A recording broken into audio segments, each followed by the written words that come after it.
So what's up guys, Mobs Fitness here. Meron lang akong gustong i-share sa inyo na low budget meal, high protein canned tuna.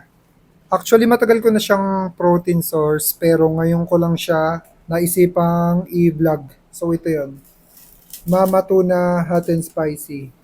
So under din siya ng Mega Prime Foods.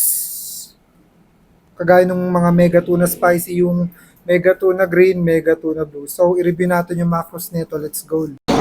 So guys, makikita nyo sa nutrition facts niya is meron siyang 80 calories and 12 grams of protein every 56 grams of serving niya. So napakataas na niyan for calorie to protein ratio.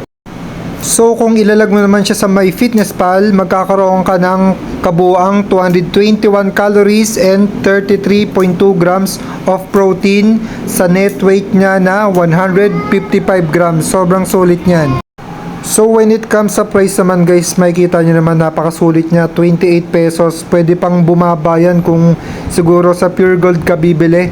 Para sa 221 calories and 33 grams of protein, napakasulit niyang presyo na yan. So yun lang guys, salamat and sana nakatulong ako sa mga kagaya ko na nagtitipid pero naghahanap ng high protein source. Mobs Fitness here, saying stay fit.